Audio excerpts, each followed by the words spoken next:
So next up, we have Jim Huh, who is one of the newer members of the GamFin Money Stack team. He is a person with lived experience with gambling and is now using his knowledge and experience to help develop ways in which GamFin can help meet the financial needs of those negatively impacted by gambling. Jim will weave some of his story together with the hard realities of financial harm that so many have experienced as a result of gambling disorder. So please join me in welcoming Jim Huh. Thank you. So this is the big button Is the mover is forward? the mover. Okay.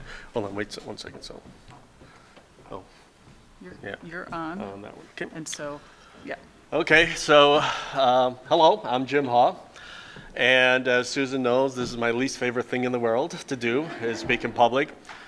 And what I realize is that I always have to move forward. I have to keep challenging myself. When I was a little kid, I was terrified of dogs.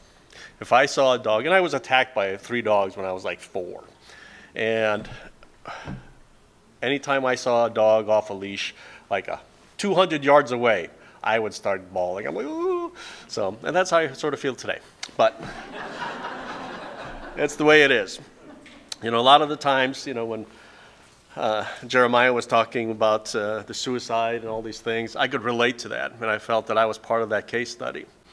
So today, I'm going to talk a little bit about my story, the financial impacts of it, and some of the things that, if you're not working heavily in this field, what you may be dealing with. So I'm looking at the wrong screen here.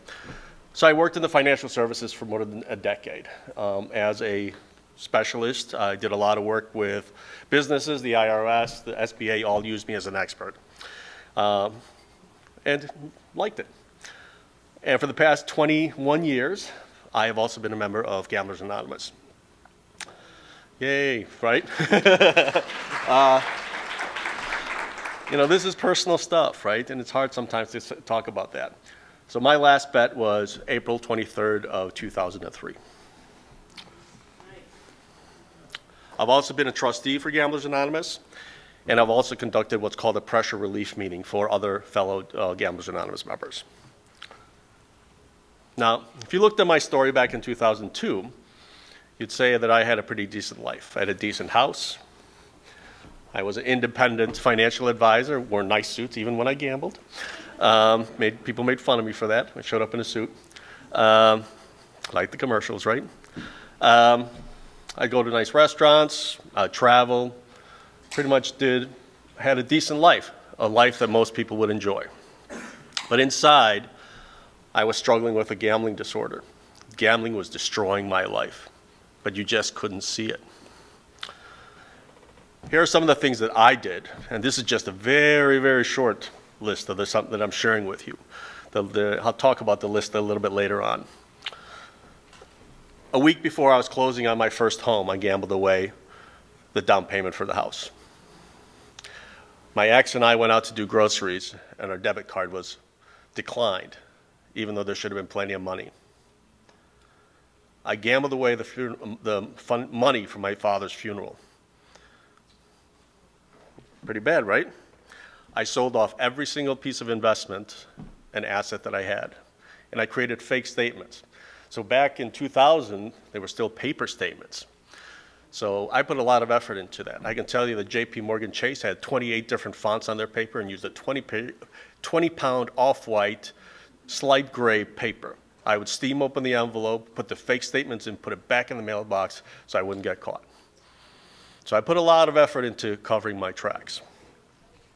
And eventually I stole from clients and people that I cared about and who trusted me with their investments. So, 1997, I go back even more. See, I'm getting older every time I start opening my mouth. I called the helpline. I was curled up crying in the corner of a bedroom, broke, desperate, didn't know where to go, and said, I need help. And what happened? Basically, they said, hey, go to GA. Let's collect some demographics. And we hung up. And I didn't do anything. Instead, I went back to gambling. So that's 1997. I started praying for near-death experiences. When we talk about suicide, I'm talking about I want to die or near death because I need to wake up. I can't get out of this rut that I'm in that's constantly about gambling. So I start praying for a near-death experience. Now, rarely do we get exactly what we pray for, or all would be praying all the time, right? But eventually I get what I needed, and I'll talk a little bit about that later on. So this is me really feeling like life was just passing me by, And these are the amounts of calls that I made over the next few years. At least on an annual basis, I'm calling a helpline, crying every single time, saying, I need help, and I don't know what to do. And I hang up, and a couple days later, I'm gambling again. So in 2003, I am now pacing around the house. I'm not sleeping, probably drinking too much, irritable, work is suffering, my life is falling apart completely. And my ex goes online, and finally, there's online availability to statements now, and she sees that everything is gone. And she says, what the heck is going on? And I finally confessed to her everything that I've been doing. And she said, I can't even look at you now. I want you to go and sleep in one of the other bedrooms, and we'll talk in the morning. And I did. And when I got up that next morning, her entire family was there, her parents, siblings, with their spouses and their kids. And she said, I'm going to get a little emotional about this. You tell them why I'm asking you to leave. And I did. And you know what the response was? How much money do you need to pay off your debts? And they didn't have that. They didn't have money. And yet they were willing to give all of it to me. That's pretty unbelievable. All that would have done is allow me to place another bet. And that's why we don't, in the rooms that I circulate in and the work that I do today, we discourage bailouts because I've never seen it really work out well. Her last words to me were, we could have been great. But I can't keep my self-respect and stay with you because then I have to live with the lies. So I went to a hotel because she allowed me to have some money to live for the next few days. And I figured out, how am I going to kill myself? I picked out a nice spot.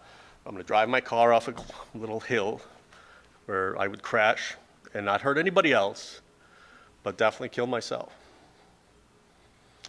And didn't tell anybody where I was or what I was doing. And I sat there for 3 days, just trying to work on this. So I didn't react in the 10 minutes or in the 5 minutes or the 3 hours. But I was trying to figure it out. What the heck do I do? So eventually I called my friend and I said, hey, can I come and crash on your couch? I was busted gambling again because I had stayed on his couch a couple times before when I got busted for gambling. So he said, come on over.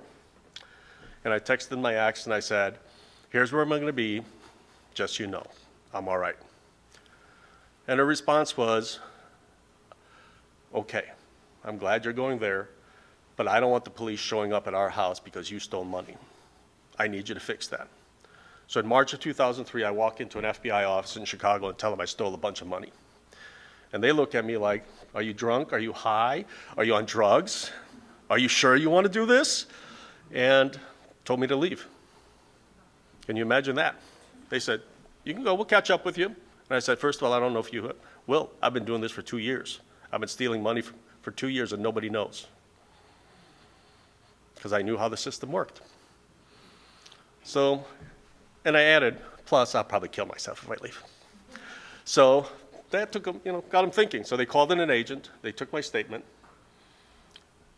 and they said, okay, we'll get in touch. Where can we reach you? They didn't fingerprint me, they didn't handcuff me, they didn't book me. They literally just said, we'll call you. And I walked out the door. Yeah, it doesn't happen every day, right? So while awaiting trial, skip that here, got caught up in here. I went to Gamblers Anonymous for the first time. So after 6 years of calling a helpline, being told to Gamblers Anonymous, I finally made it to a meeting. And there, I felt welcome. I felt understood. I didn't feel like I was crazy. People didn't run away when I said that I was going to go to jail. And I met somebody named Joan R. that made me come back for a second meeting. So this is how I represent Joan R. now. So Joan R. was a woman in her 60s, didn't say much. At the end of the meeting, she came out to me, she grabbed both my hands, and she just gently squeezed them, looked me in the eye, and did this, shook her head, didn't say a word.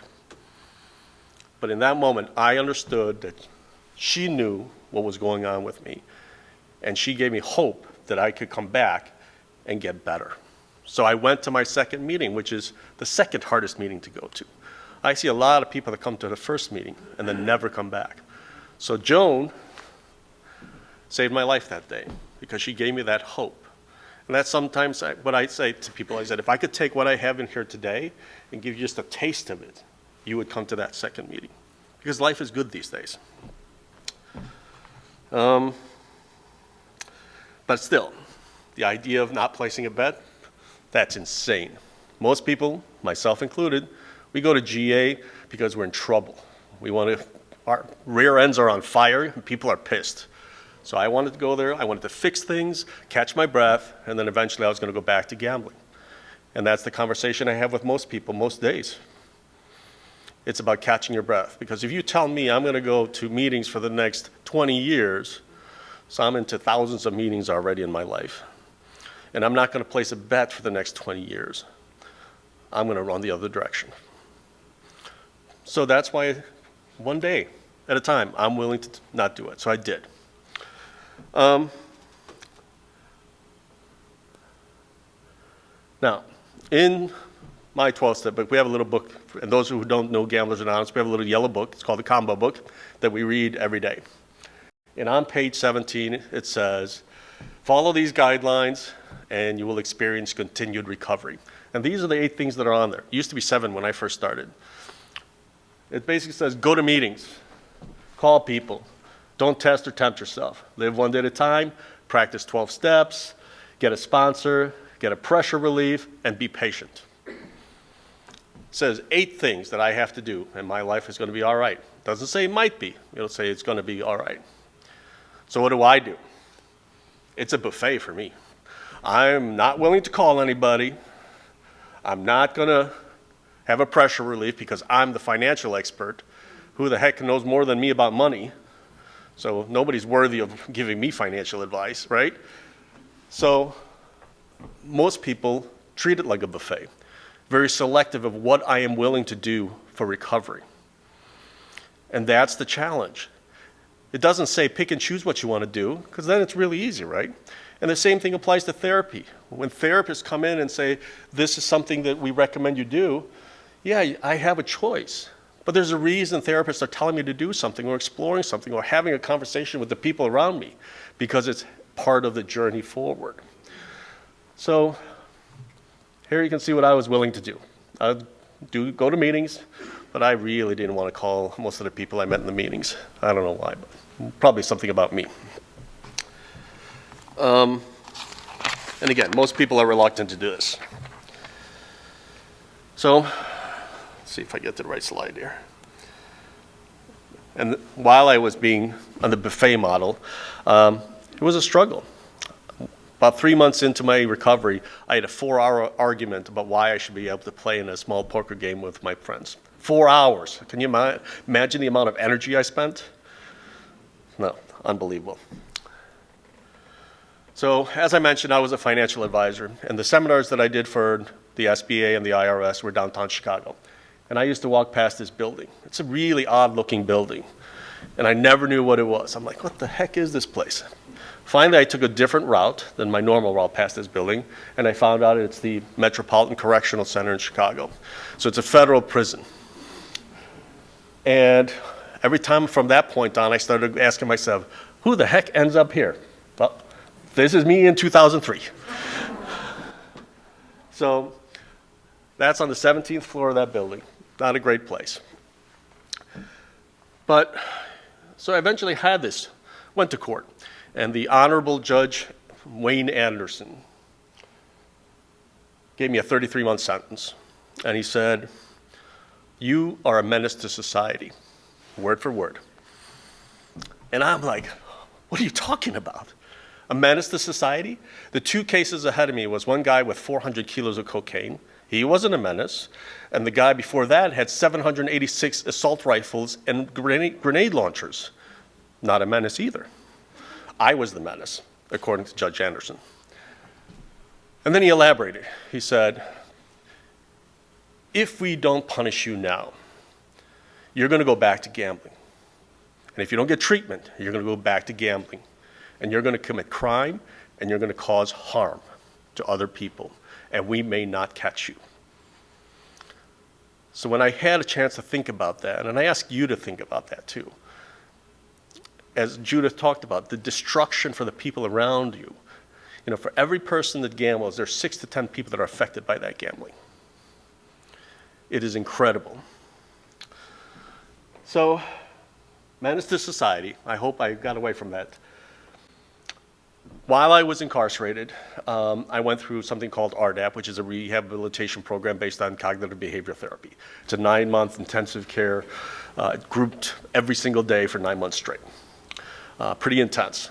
And it was probably my saving life. You know, this experience of going to incarceration, that was the answer to my prayer that I had, you know, instead of near death, incarceration. Pretty close, right? So I was willing to change. I'd gone to GA for a while now, and I was willing to change. So I took advantage of the tools that my therapists were providing. So one day I had a pivotal moment, and I share this for a reason. I told my deepest, darkest secret to my therapist of how I look at the world. And it's not a very pleasant view. And she said, let me think about that, and I'll get back to you. And I left her office. The next morning in group, she said, Jim, you want to tell everybody else how you look at them? And I said, I don't think that's going to go over very well. And she said, no, I think you should. And I thought about it, and I trusted her to some extent, and I knew this was something I had to deal with. So I told everybody how I looked at it. And for the next 2 to 3 weeks, needless to say, I was the center of attention for these other people with addictions, of how crazy I was and what an a-hole I was and some other choice words that I'm not going to repeat here. But it's what I needed to hear. And slowly but surely, by hearing that repeated message that challenged my beliefs, I was able to take on a different perspective and adapt new beliefs that allowed me to live a healthier life. Instead of looking for what separated me from everybody else, I started looking for those commonalities. So it was a good experience. Now, some of you might be thinking that the therapist betrayed me. That's come up several times. And I think about that. I think that she knew me well enough that she knew I was ready for this, and that she allowed me to share the information instead of her blurting it out. Worked out overall. So I'm eternally grateful to her. Obviously, because of the situation, I'm not allowed to call her and, you know, say, hey, what's up? But, you know, if I ever ran into her, I would definitely thank her. Changed my life. So, you know, as I get out of incarceration, I started applying for jobs. And I had 736 rejection letters. Nobody wants to hire somebody who steals. And nobody says, okay, you worked in financial services, now you're going to come and work in my manufacturing plant or warehouse? They're like, no, I don't think so. You won't last a week. So it's a challenge, and some of your clients are going to be dealing with that. How do you adapt to a different life than you previously had? Now, I also had my internal barriers still, even though I've gone through rehab. Ego. I still know best in my head, right? Instant gratification. As a gambler, even when incarcerated, I didn't have to worry about anything, right? If I wanted something, I'm just do it, right? Instant gratification as a gambler. If I wanted to gamble, I went gambling. I didn't care about bills. I didn't care about you. I didn't care about anything. I would always find ways to get more money. And I still have that now. But now, all of a sudden, I'm making $9 an hour. Because that's the job I got cold calling for a company selling software support services. Well, you can't really get that far with $9 an hour. So ultimately, I had to put my ego aside. And I had to recognize it wasn't about the money. It was about my relationship with money. That I had to overcome the ego, the instant gratification. Because I can add and subtract in my head my budget. That doesn't mean I can follow it. And that's what I really needed to learn. So, and again, going from no responsibility to now, okay, having a budget. And eventually I realized that if I didn't put together a budget or a financial plan, I was going to live in financial chaos the rest of my life. And that doesn't sound really appealing either, right? Because if I, at $9 an hour, I go to an expensive dinner, my budget is shot. I go to an inexpensive dinner, my budget's shot. So I really have to take a look at that and follow. So I had a pressure relief and got around the ego. And I had a roof over my head, food on my table, and I was able to pay my restitution, which I obviously had for money I had taken. Pressure relief allowed me to live a life because I could manage the expectations. I knew that, okay, I have X amount of dollars that I can use to go to the movies or to have lunch with a friend. And other than that, I have to stick to the budget. So it gave me parameters. And I had accountability and transparency. And I got away from instant gratification to knowing what and when something was needed. So my relationship with money is changing. And that's what these financial tools provide, a different way of looking at money. Missing out on my notes here. You know, when I first walked into a GA room, I owed ridiculous amounts of money. And taxes, and the reason I'm going to touch on these is because your clients are going to have these issues. IRS and state and local tax agencies, the Department of Revenue, and they have ultimate power. They can take anything you own beyond any other creditor. These two entities can take whatever you have. And it happened. I woke up one day and there was no money in my checking account. The state of Illinois had taken every cent I had. And I said, how am I supposed to pay my bills? And they said, I don't know. You didn't pay your taxes, so we don't really care. We're trying to collect. And they said, by the way, why didn't you pay your taxes? And I said, I was a self-employed financial advisor, and I had a choice. I could gamble or I could pay taxes. And I said, of course, I'm going to pick gambling. And they said, you know what? It's refreshing that you're honest and truthful about this. We'll give you 30 days to work out a deal with us, and we'll refund the money that you have. And we did. And the IRS, I had them on speed dial. Back then it was speed dial. It wasn't like a little cell phone, a special favorite.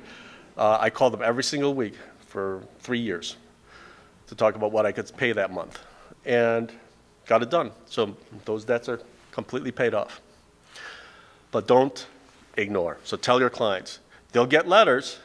Those are wake-up calls. The letters from those organizations, the IRS, Department of Revenue, that's a wake-up call to your clients saying, you got to talk to us. Please do. And if you don't, then you're in trouble.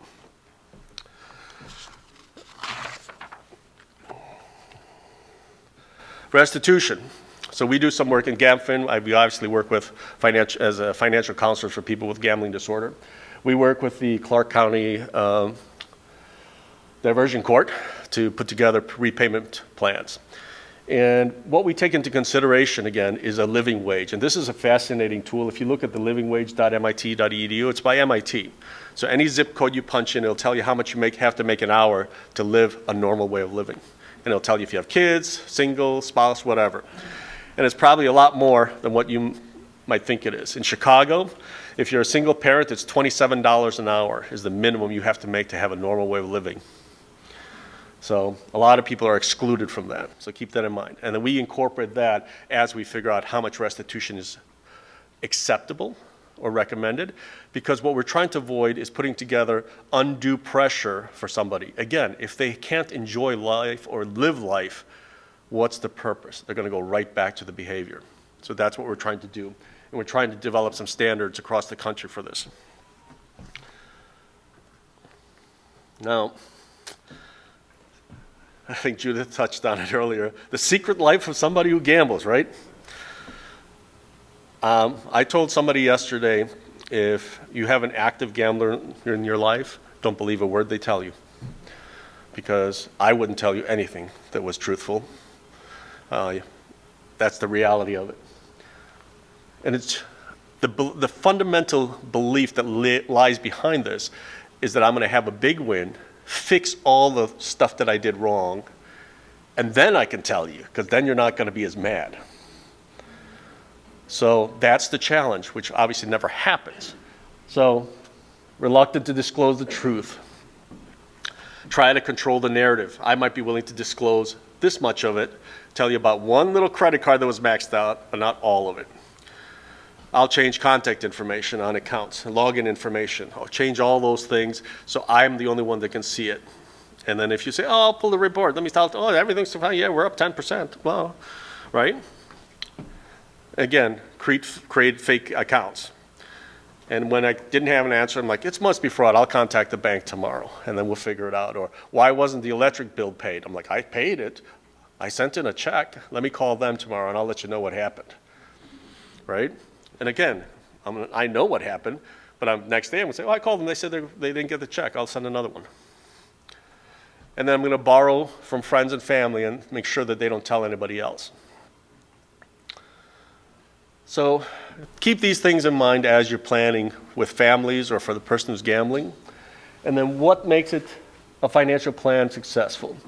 Now, the reason we partner with, from GamFin's standpoint, why we partner with treatment providers is that we provide these things. You provide these things. First of all, it has to be reasonable so they can live within these means. Follow through. You know, it's not simply just giving somebody a budget and say, hey, this is what you're supposed to do, this is how much you're supposed to pay back. Nobody ever follows through on that. So you have to have follow through. Accountability. Why didn't you follow through?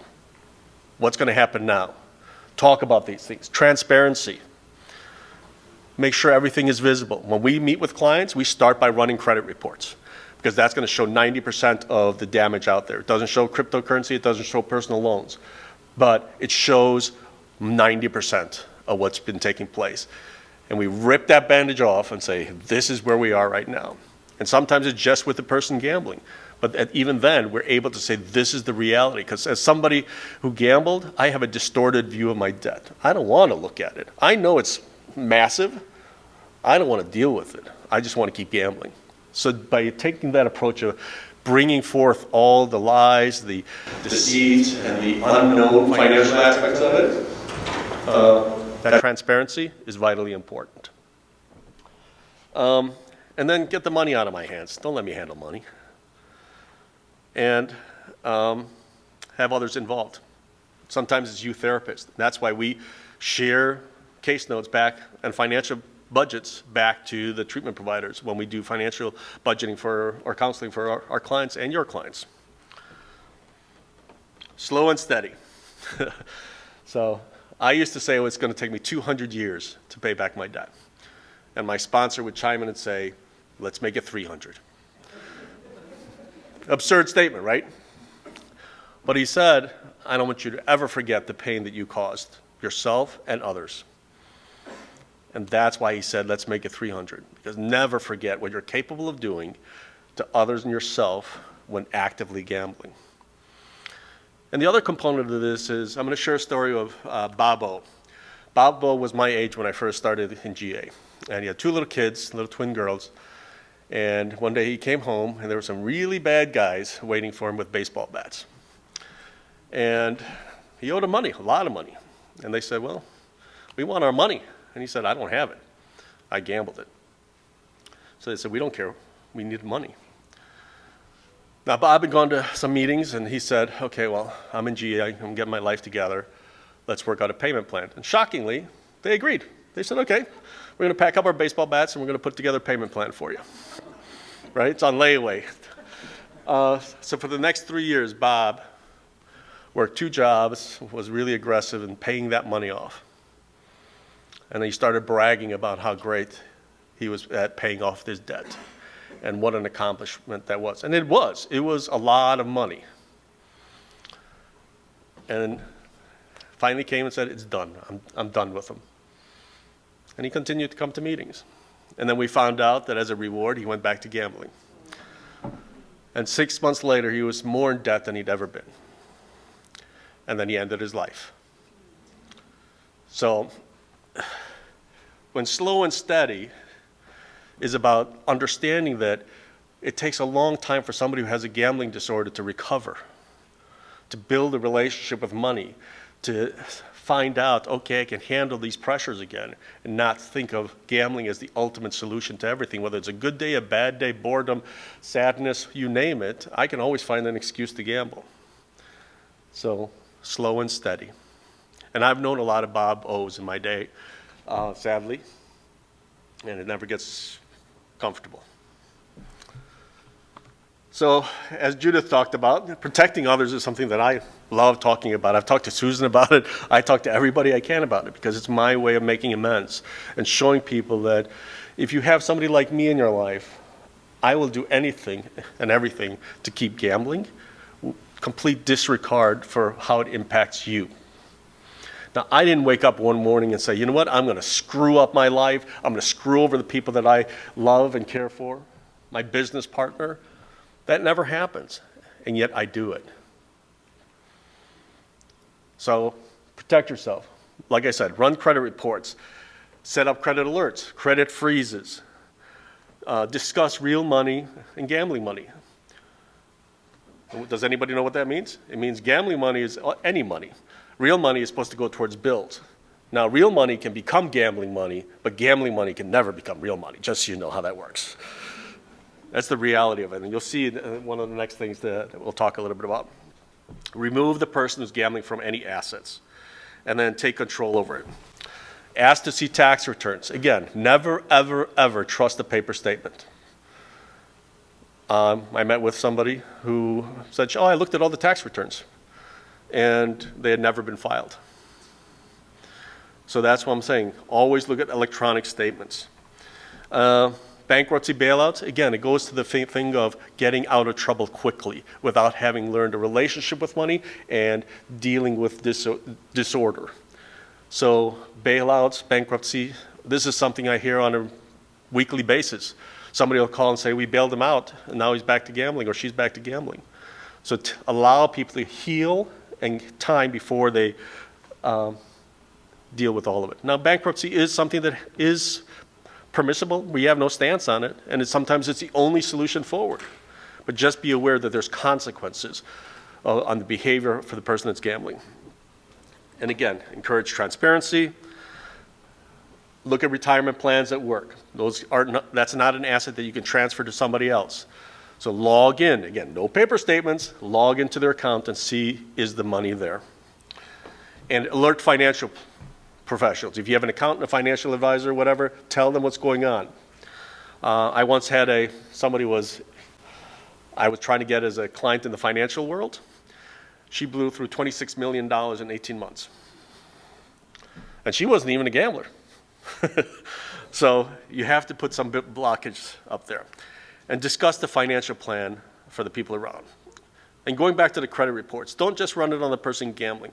The kids, the grandparents, the siblings, anybody where they have access to information is what you have to really take into consideration when running credit reports. Go to an open GA meeting. Go online, listen to podcasts. There's a couple of them there, and you can find this. I think soon you're going to share a presentation with people. Learn a little bit about this, because it'll probably surprise you, maybe scare you a little bit. So I'm getting close to the end here. I have a list that I started in 2005, and it's everything that's impacted by my gambling. My freedom, relationships, my career, all these things. And I still have that list, and once in a while something else will pop up that I forgot about. And when I look at that list, it makes it impossible for me to say I want to behave this way again. So I tell people that come in, when I meet with them, when they say I want to stop gambling, I'll tell them, what's your list? What's your list look like? What have you done so far? What are you unwilling to do anymore? And that's what keeps me safe. And what I came to realize is that I don't gamble with money. I am willing to jeopardize the hopes and dreams, my hopes and dreams, and the hopes and dreams of everybody around me to place another wager when I'm actively gambling. And that's what makes me a person with a gambling disorder. It's my true wager. But it's a wager I'm not willing to take today. And with that, I will pass.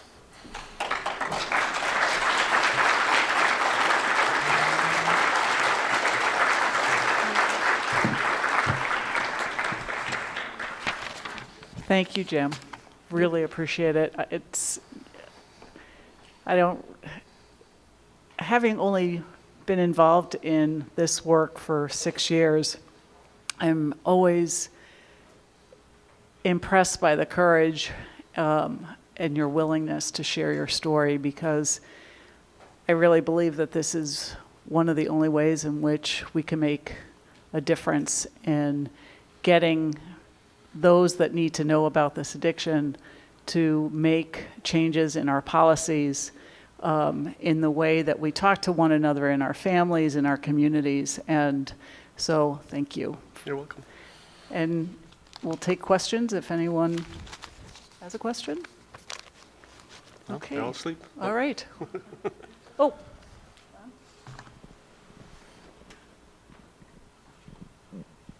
A lot of the talk was like preparing teens and stuff like that. So I want to know, like, as a younger child, teenager, whatnot, what was your culture or your experience as far as gambling, and what did you know about gambling? I've gambled most of my life. The longest I went from the time I was 18 to 36 without placing a bet was 5 weeks. And then that 5-week period ended because I had obviously been caught by my ex at the time, and she said, don't gamble. And we were at her family's for Thanksgiving, and they were playing a little penny ante game of poker, and I asked for permission to play in that. And she said, yeah, sure, go ahead. It's just family. It's innocent. And I played, and then the next morning I was back to playing my normal ways in casinos. And that's the longest I went. But I've been gambling since I was a kid. I ran a card room in college.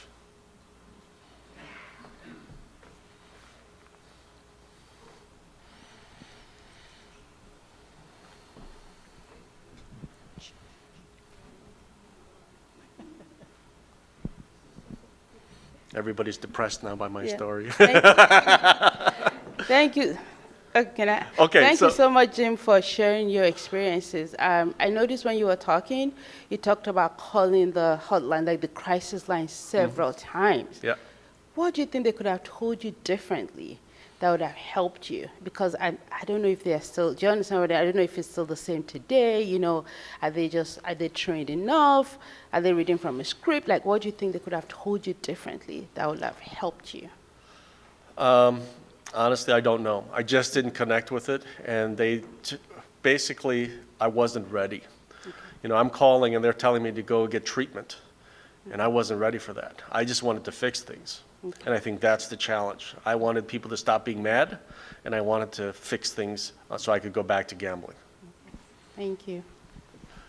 And just so you know, these days, I actually have restored my finances. I have a mortgage at preferred rates and all this other things, and have investments, and life is good. So it worked out. But it took me 8 years to get a Kohl's credit card for $300. Yes. My question, you know, going back to before you got help, right? When you called and they said, "I'll go to GA," do you think if there was follow-up to that, calling you back and just saying, "Hey, man, how you doing?" Yes. If that would have made a difference? Yeah, and it's something that I'm working on with my team at GamFin, is creating a support system, and a sort of a case management would probably be a way to look at it. So in my last job, I provided resources to people all across the country. Starbucks was my client, Swedish Hospital was my client, and we worked with their frontline workers. When they were struggling in life, what we found is most people don't have a trusted person or a trusted place they can go and say, I don't know how to do this, I need some kind of guidance or support. And we became that, our team became that for all these companies. And that's what I think that transitions into this space, is having a designated trusted person you can call and say, you know what, I'm having a rough day. What do I do, right? And you create that continuity in the relationship. It's easier to make a phone call when it's a good day, or get a call when it's a good day, instead of calling when things are upside down. Something that struck me as somewhat unique about your story is that you had the background as a financial and investment advisor. And it's always seemed to me that there's kind of a fine line there between the investing and gambling, and one can very easily become the other. And I'm just wondering how you see that distinction, and to what degree, especially given your background, when you are advising people now through GamFund, do you discuss investments at all? How to handle these sort of gambling-like but not gambling activities. I'll clarify that I am not one of the financial counselors. We have some incredible financial counselors. We have 3 PhDs in financial planning. We have CFPs, and we don't sell or recommend any products.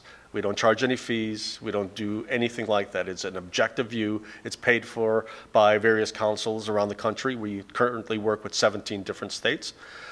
The line between gambling and investing. So I can tell you a crazy story. A dear friend of mine who has gambling issues is one of the top hedge fund managers in the world, but he can't manage his own finances. And myself, the conversation I had earlier this week, because I have investments. I don't buy and sell. I buy something and I hold it. And it's not in isolation, and it has transparency. My partner, she has oversight of everything that we do. She has power of attorneys to stop me from doing anything. So it's a system in place that, we have triggers for alerts for different financial transactions, withdrawals, all that in place, even though it's been more than 20 years since I placed a bet. But when it becomes speculative and you're buying this because you read it on Reddit or something like that, then it's gambling. And we see that, and we see more and more of it. And I want to do, there are 2 other things that I wouldn't say. So in the past 30 days, I've had a 14-year-old $100,000 in debt because he had a joint account with his father for sports betting. I had a wife who called and said, our house is being sold, and I had no idea. And I had a 24-year-old who owes $10 million to the casinos in Vegas. And going back to the investment thing, the biggest danger with the investing, especially online, is you can get leverage very easily. Back when I used to invest, you used to have half the amount of money that you would get to borrow against to be able to buy stock for money you didn't have. So if I had $100,000 worth of money, I could buy $200,000 worth of stock. If I have $100,000 right now on deposit, how much do you think I can buy stock worth of? 10 million. And that's where you get in trouble, because you can get leveraged to the hilt. And once it becomes leveraged and speculative, any little swing can really destroy you. So, and I believe, and this is something that, GA sometimes says, you got to avoid investments. There's also some risk from not investing. So earning, 0.25% interest on is going to hurt me financially long term. I still have to catch up on my retirement fund since I gambled everything else. So, yeah, but it's a good question. A lot of people have discussions and different viewpoints on it. Okay. Okay. Thank you, Jim. Thank you.